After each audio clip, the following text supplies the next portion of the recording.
我19號咧就會出 trip 喺中國做代購，所以喺呢個之前咧，我係時唔時咧就要煲啲嘢俾自己養生嘅，補翻啲血啊！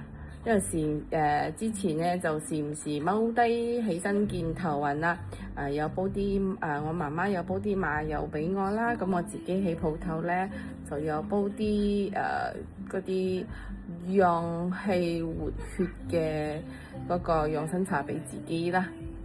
先準備一個800ml 嘅水，材料好簡單，有荸薺、當餡、黑棗，仲有紅棗嘅。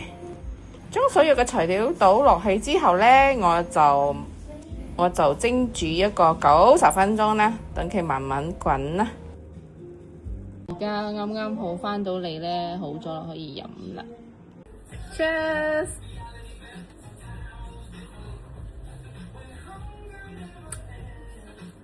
自己煲嘅當然好好飲啦。